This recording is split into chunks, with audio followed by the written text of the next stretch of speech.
Lebaran ya, maka Bu Guru mengucapkan minal aidin wal faizin, mohon maaf lahir dan batin. Bila ada kesalahan Bu Guru di tahun kemarin selama 1 tahun mohon dimaafkan ya. Dan kalian juga sudah Bu Guru maafkan. Oke? Baik, untuk pertemuan kali ini kita menginjak pada bab baru yaitu bab 4 tentang apa? Ada yang tahu? Bersyukur dengan akikoh. Ya, berarti sudah belajar ya tadi malam ya? Ya. Sudah. Ya, akan dibuka buku paket halaman 87. Ya. Pada bab kali ini kita akan membahas tentang bersyukur dengan akikah dan peduli sesama dengan berkurban. Pada tujuan pembelajaran kita kali ini yaitu tentang peserta didik memahami konsep dan dasar hukum ibadah kurban dan akikah. Yang kedua, peserta didik mampu mengidentifikasi jenis-jenis hewan yang sah untuk kurban dan akikah. Yang ketiga, peserta didik mampu memahami tata cara penyembelihan hewan kurban dan akikah sesuai syariat Islam. Dan tujuan yang keempat, peserta didik mampu menganalisis hikmah ibadah kurban dan akikah. Baik, langsung saja kita menginjak poin yang pertama yaitu akikah dalam ajaran Islam. Next. Ada yang tahu apa itu akikah? Tidak. Mungkin kalian pernah ya betul mulai wedus. Boleh, tapi itu bukan termasuk akikah. Nanti di poin selanjutnya. Oke.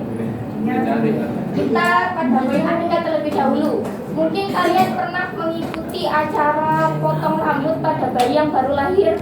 Ya. Yang cewek nggak ada, Bu. Kemudian yang mungkin laki-laki ya yang pernah. Kemudian dalam acara itu juga dihidangkan makanan yang dari olahan khas kambing. Pernah?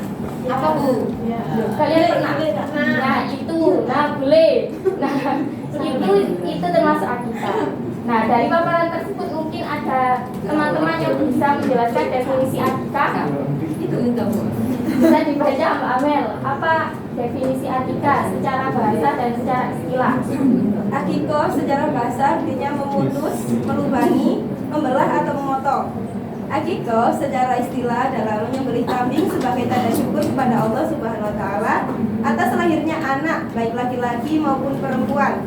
Akikoh merupakan bentuk pendekatan diri atau taqarrub seorang hamba kepada Allah Subhanahu wa taala. Dengan akikoh, maka si anak dapat terbebas dari ketergadaian dan insya Allah akan menjadi syafaat pada hari akhir bagi kedua orang tuanya.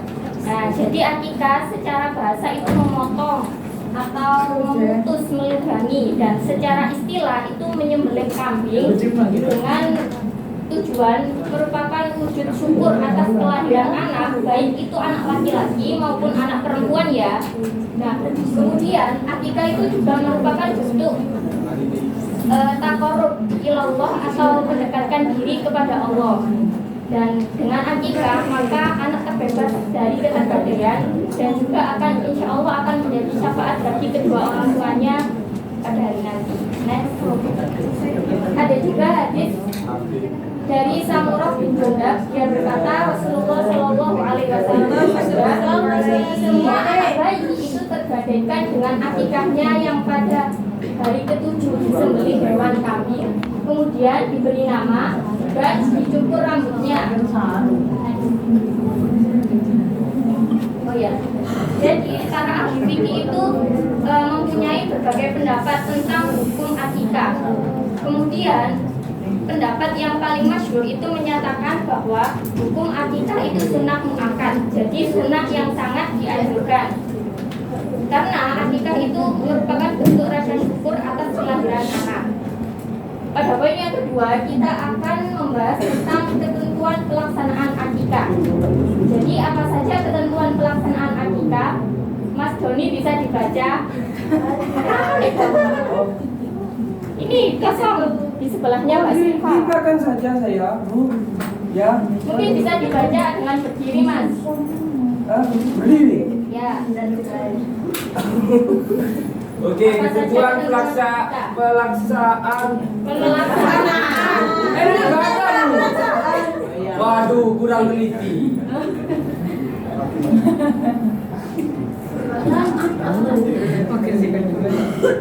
Ketentuan pelaksanaan akikoh. Hewan yang digunakan untuk akikoh adalah kambing atau domba yang sehat serta sudah berumur tahun lebih. Orang yang kedua, orang yang diakikohi adalah anak yang baru lahir. Yang ketiga, orang yang melaksanakan akikoh adalah orang tua dari anak tersebut. Dan yang keempat, itu jumlah hewan untuk akikoh adalah 2 ekor kambing atau domba untuk bayi anak laki-laki dan 1 ekor kambing atau domba untuk anak perempuan. Yang kelima, yaitu ada tata cara penyembelihan hewan akikoh sama dengan penyembelihan hewan biasanya, tetapi ketika menyembelih hendaknya berniat menyembelih sebagai wujud rasa syukur atas karunia yang dianugerahkan Allah Subhanahu wa taala dengan lahirnya anak. Yang keenam itu ada sebaiknya daging akikoh diberikan dalam kondisi yang sudah dimasak. Oke, baik. Saya akan menjelaskan bahwa hewan yang pertama, ketentuan pelaksanaan akikah. Hewan yang digunakan untuk akikah adalah kambing atau domba. Jadi, hewan yang digunakan itu kambing atau domba yang sehat serta sudah berumur 1 tahun lebih atau sudah pernah berganti gigi. Jadi, kambing atau domba tersebut tidak boleh cacat, kemudian tidak boleh kurus ya. Nah, dan ketentuan yang kedua, orang yang diakikahi adalah anak yang baru lahir. Dan hal ini berdasarkan hadis yang menyatakan bahwa akikah itu dilakukan pada hari ke-7 setelah kelahiran anak. Tetapi banyak ulama yang berpegang teguh pada pendapatnya Sayyidah Aisyah radhiyallahu an dan Imam Ahmad yang menyatakan bahwa akikah boleh dilaksanakan pada hari ke-14 dan hari ke-21. Nah, tetapi jika pada hari-hari itu orang tuanya belum mampu untuk mengakikahi anaknya, maka boleh dilakukan kapan saja ketika orang tuanya sudah mampu. Nah, kewajiban orang tua ini akan gugur ketika bayi yang baru lahir tersebut itu meninggal dunia sebelum berusia 7 hari. Jadi ketika ada bayi yang baru lahir kemudian berumur 4 hari atau 5 hari ini sudah meninggal, maka orang tua tidak mempunyai kewajiban untuk mengakikahi anaknya. Kemudian yang ketiga, yang keempat, jumlah hewan untuk akikah. Mungkin sudah tahu ya semuanya teman-teman. Jumlah hewan untuk akikah ini 2 ekor kambing untuk anak laki-laki dan satu ekor kambing untuk anak perempuan. Kenapa kok nggak sama dua-dua aja Bu? Kok ada satu kalau cewek? Ketentuannya suaranya bukan saya yang mengatur. Kemudian tata cara penyembelihan hewan akikah itu sama dengan penyembelihan hewan biasanya. Tetapi hendaknya sebelum menyembelih itu sebagai wujud rasa syukur, berniat untuk sebagai wujud rasa syukur atas kelahiran anaknya. Dan yang terakhir, sebaiknya daging akikah ini dibagikan dalam keadaan sudah dimasak ya, karena biasanya dibuat acara tasyakuran juga. Beda dengan daging kurban. Dari kampus itu pindah ke 304 kelasnya opsional. Selanjutnya yaitu hikmah pelaksanaan akikah. Iya, tapi tetap punya OCD nanti kalau Hikmah pelaksanaan akikah yang Soalnya di pertama PA merupakan upaya mendekatkan diri atau taqarrub ilallah, mendekatkan diri kepada Allah. Kemudian merupakan bentuk rasa syukur atas lahirnya anak pindah dan merupakan khususan bagi anak yang baru lahir dan membebaskan dari ketergadaian. Dan yang terakhir mempererat tali silaturahim dengan memperkenalkan nasab anak. Baik, dengan mempelajari akikah tadi, semoga kalian dapat melaksanakannya dalam kehidupan sehari-hari ya. Mungkin kalian jika sudah menjadi orang tua, maka segeralah untuk mengakikahi anaknya, karena itu merupakan bentuk rasa syukur atas kelahiran. Oke, poin yang kedua yang akan kita bahas yakni kurban. Yang tadi akikah dan sekarang kurban. Apa bedanya antara akikah dan kurban? Ada yang bisa menjelaskan?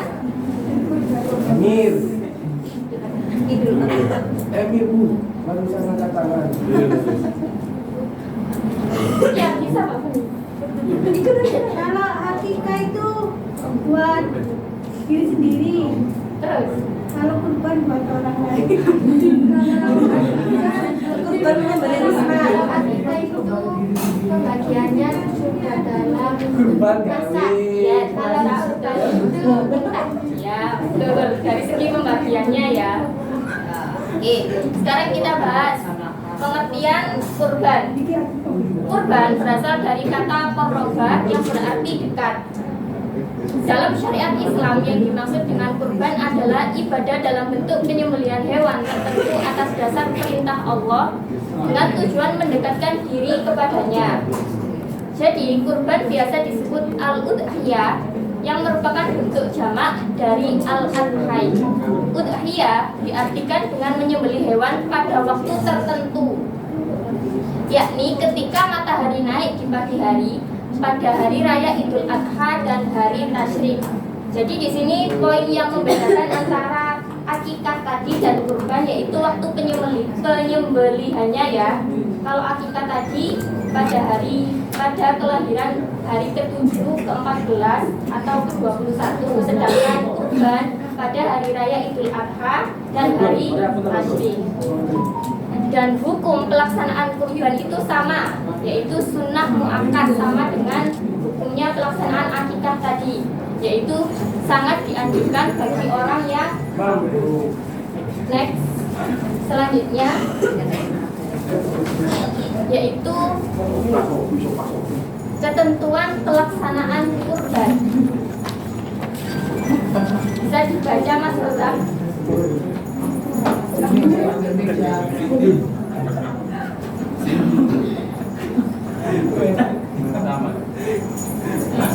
Ketentuan pelaksanaan kurban. Orang yang berkurban adalah orang yang beragama Islam, berakal serta mampu menyediakan hewan kurban. Yang kedua yaitu jenis hewan kurban adalah sapi, unta, kerbau, kambing, domba dengan ketentuan sehat atau tidak menimbulkan bahaya, lengkap organ tubuhnya, telah cukup umur. Dan yang ketiga yaitu hewan unta, sapi atau kerbau boleh untuk berkurban sebanyak 7 orang, sedangkan kambing atau domba hanya untuk 1 orang. Yang keempat yaitu waktu penyembelihan kurban adalah setelah sholat Idul Adha, yakni tanggal 10 Dzulhijjah dan pada hari Tasyrik yaitu tanggal 11, 12, dan 13 Dzulhijjah. Jadi ketentuan pelaksanaan kurban itu bisa dilihat dari segi orang yang melaksanakan kurban, kemudian jenis hewannya juga, dan juga waktu penyembelihan juga, dan proses serta pembagian daging kurban. Itu termasuk ketentuan pelaksanaan kurban. Yang pertama, orang yang berkurban adalah orang yang beragama Islam, berakal serta mampu menyediakan hewan kurban. Jadi kalau ada orang yang beragama Islam, berakal tapi belum mampu untuk menyediakan hewan kurban, maka tidak diwajibkan untuk melaksanakan kurban. Kemudian jenis hewan. Nah, mungkin yang tadi ditanyakan oleh Madlen tentang unta apakah boleh. Nah, unta itu masuk dalam hewan kurban, bukan akikah ya. Jadi kalau kurban itu boleh untuk menyembelih unta, sapi, kerbau, kambing, domba itu. Dengan ketentuan hewan tersebut itu sehat atau tidak menimbulkan bahaya, serta lengkap organ tubuhnya seperti matanya tidak buta, kemudian kurban kakinya tidak pincang, tanduknya tidak patah, kemudian tidak kurus ya, yang paling penting tidak kurus. Mas Bu gaya. Kemudian juga telah cukup umur. Nah, umur ini biasanya kalau unta itu 5 tahun lebih itu boleh digunakan untuk kurban. Kalau sapi 2 tahun, kambing atau domba itu 2 tahun. Oh iya, kambing itu 2 tahun. Kemudian kalau domba itu 1 tahun lebih atau biasanya sudah berganti gigi. Habis kacangan.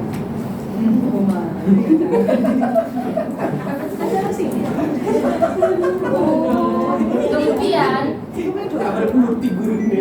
hewan unta, sapi atau kerbau itu boleh digunakan berkurban sebanyak 7 orang ya.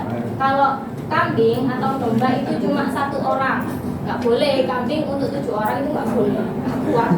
Oh iya kan kecil Bu, nggak bisa tuh Pak. Iya. Korban tadi, pengen korban PT tak apa. Nggak boleh kan sudah ditentukan. Nggak ada ayam di situ. 10 tahun ya berarti. Nyincang.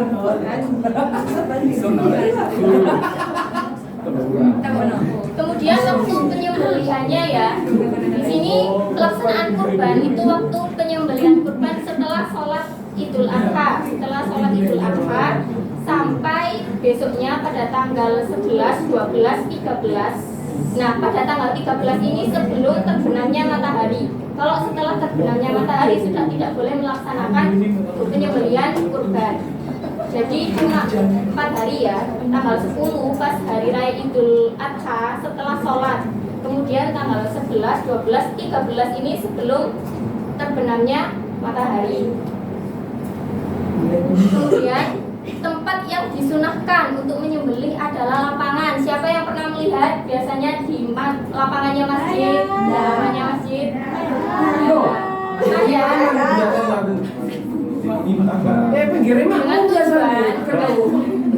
Dengan tujuan untuk memberitahukan dan mengajarkan pada muslimin tata cara berkurban dengan benar.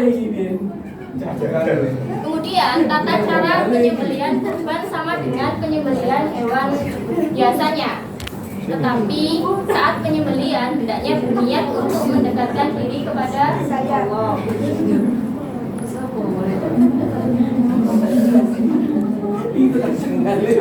Orang yang berkurban itu biasanya disebut sahibul kurban. Disunahkan untuk menyembelih hewannya sendiri, tetapi bisa juga disembelihkan kepada orang lain. Nah, ketika menyembelih hewan kurban ini dianjurkan membaca doa terlebih dahulu. Dan daging kurban itu dibagikan kepada fakir miskin dalam keadaan masih mentah. Nah, di sini perbedaan antara akikah tadi. Kalau akikah dibagikan dalam keadaan sudah dimasak ya. Kalau daging kurban itu dibagikan dalam keadaan masih mentah. Dan orang yang berkurban boleh mengambil daging kurban maksimal sepertiganya.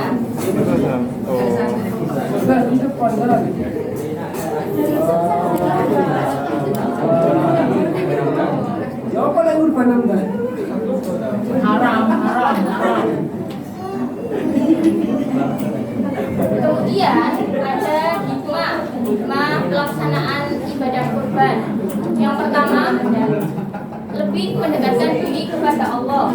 Kemudian membentuk sikap patuh dan taat pada Allah, dan juga melatih diri bersikap dermawan, dan melatih diri lebih peduli kepada sesama, dan menjauhkan dari sifat tamak, rakus, egois, dan semena-mena.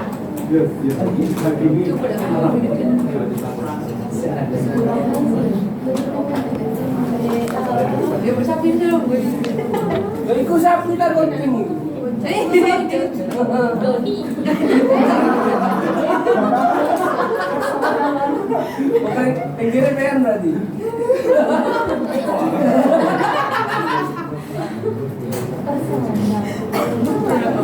Untuk poin selanjutnya yang akan kita bahas yaitu tentang penyembelihan hewan dalam ajaran Islam. Jadi dalam ajaran Islam penyembelihan hewan harus dilakukan terhadap semua hewan yang halal untuk disembelih. Terlebih dahulu dengan cara yang benar sebelum dikonsumsi, kecuali ikan dan belalang ya itu tidak perlu untuk disembelih terlebih dahulu. Dan apabila tidak dilakukan penyembelihan secara benar maka daging hewan tersebut haram untuk dikonsumsi. Penyembelihan hewan dapat terlaksana apabila ada orang yang akan menyembelihnya dan hewan yang akan disembelih dan alat yang akan digunakan untuk menyembelih. Jadi itu sudah jadi satu ya. Penyembelihan hewan dapat terlaksana yang pertama apabila ada orang yang akan menyembelih. Kemudian hewannya harus ada dan alat yang digunakan untuk menyembelih juga ada. Jika salah satu itu misalnya ada hewannya tapi tidak ada alatnya, maka tidak bisa dilakukan proses penyembelihan.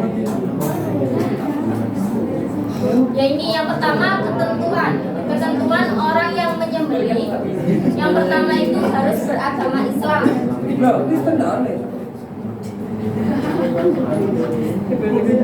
Yang pertama harus beragama Islam orang yang menyembelih. Kemudian berakal. Jadi hasil sembelihan orang gila itu haram ya, tidak boleh. Kan manusia ibu. Manusia ibu. Tapi kan tidak harus pertama Islam kemudian berakal. Tamyiz, yang ketiga tamyiz, bisa membedakan antara yang benar dan yang salah.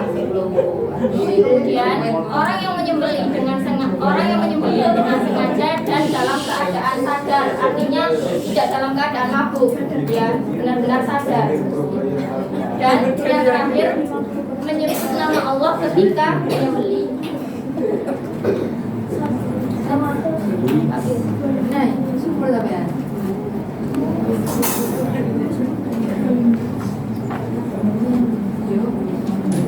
Yang kedua, ketentuan hewan yang akan disembelih. Jadi hewan yang akan disembelih itu dalam keadaan hidup ya, pastinya dalam keadaan hidup.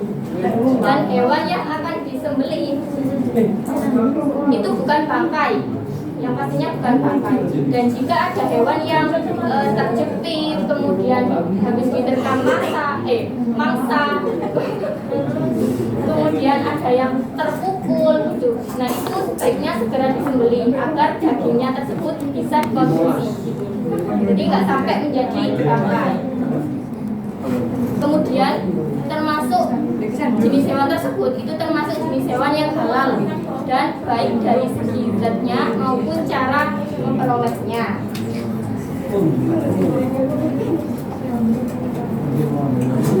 Kemudian yang ketiga, ketentuan alatnya. Alat yang digunakan untuk menyembelih. Jadi alatnya itu harus tajam dan dapat melukai sehingga memudahkan hewan mati. Misalnya terbuat dari besi, baja, bambu dan lainnya. Karena Islam itu mengajarkan kita memperlakukan hewan dengan baik. Salah satunya tidak memperbolehkan penyembelihan hewan dengan alat yang tutul supaya hewan tersebut tidak tersiksa dan tidak stres. Jadi hasil penelitian itu mengungkapkan bahwa sembelihan hewan dari hewan yang stres itu bisa membuat derajat keasaman daging menjadi rendah dan mengandung asam lemak. Ya apa hewan stres ibu? Ya stres, hewan tidak bisa stres ini ahlinya. Kan punya kambing di rumah mungkin bisa. Ada bedanya tak Bu? Ada bedanya kan ini kan banget. Biasanya berapa katanya? Oh, bener.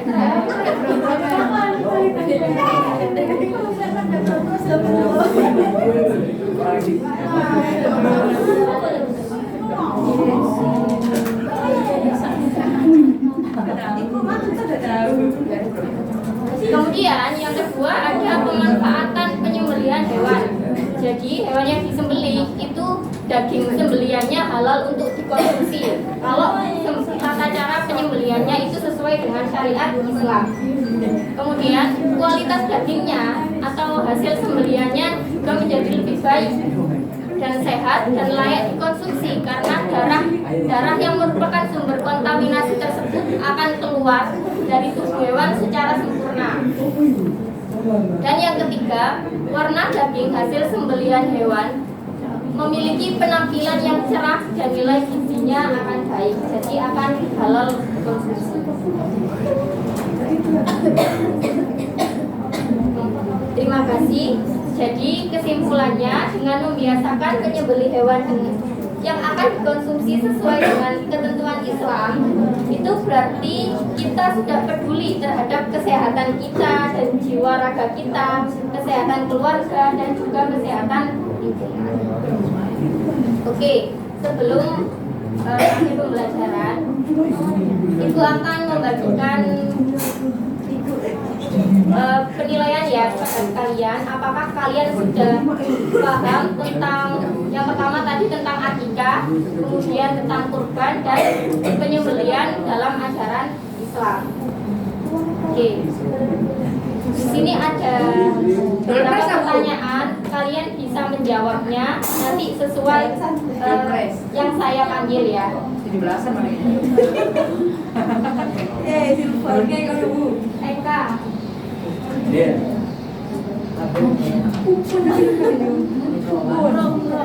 Itu anu kebagian daging. Anu kurban. THR. Zahra. Lagi.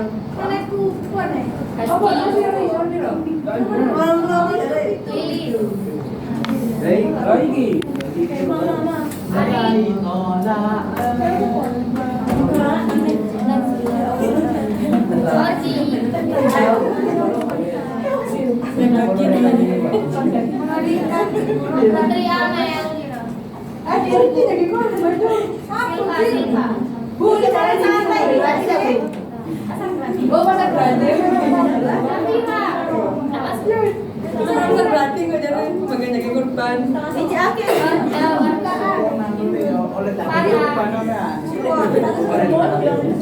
Bu, ini hari apa sih bagiannya?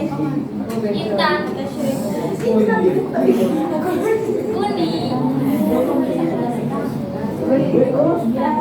Kapan nyetak ini naik nyablon naik.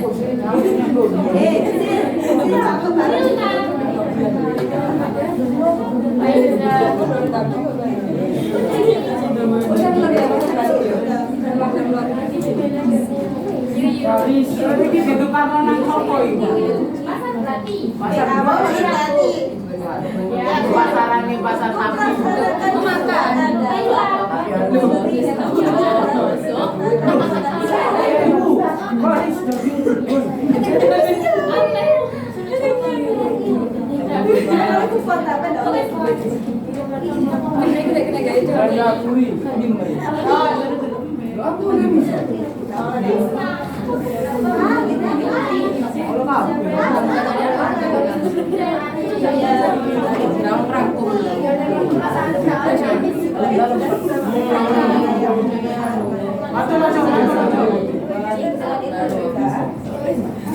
Aku udah takut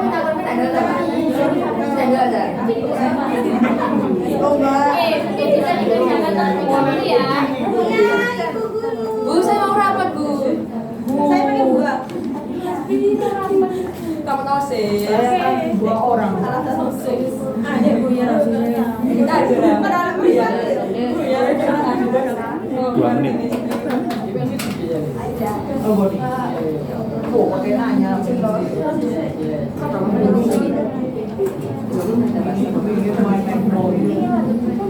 Iya. Ibu. Saya. Sudah. Saya, Bu. Yeay. Sudah. Saya, Bu. Saya siap. Saya siap, Bu. Waduh, saya udah korban, Bu. Lo aku bisa membeli aku, Gue tak jepit tadi. Kalau dia ulangi, Pak. Oke.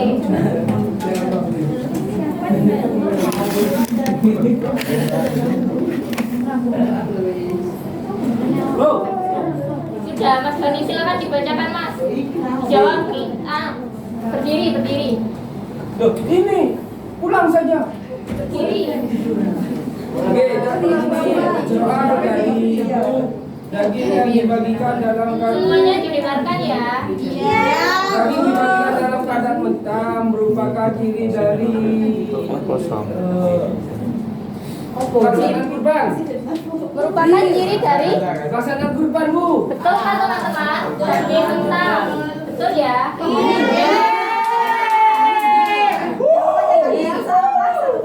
Oke, ada yang mau membacakan lagi sebelum saya tunjuk? Bu. Silakan saya. Berdiri Mas, Perbedaan berdiri. mendasar antara Doni dan Arif tuh. Perbedaan besar antara kurban dan akikoh adalah oh bodoh. Jenis hewannya, waktu pelaksanaannya dan tujuan penyembelihannya. Ya. Kemudian yang perwakilan dari perempuan, mungkin Mbak Puni sudah. Amin. Sudah. Saya pulang. Maksudnya pulang. Waktu penyembelihan kurban dimulai setelah Oke, waktu penyembelihan kurban dimulai setelah sholat Idul Adha. Ya, betul.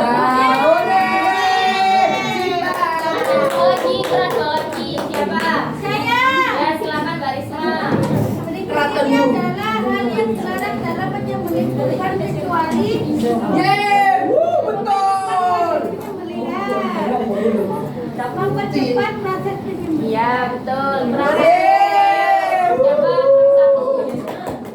Oh, Pak Oci. Silakan dibacakan. Secara bahasa kurban berarti mendekatkan diri.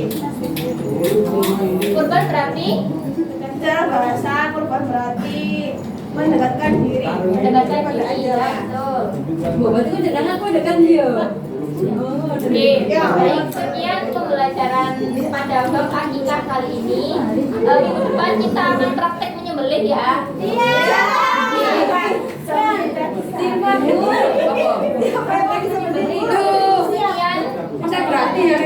Mohon maaf apabila ada kesalahan. Terima kasih. Wassalamualaikum warahmatullahi wabarakatuh.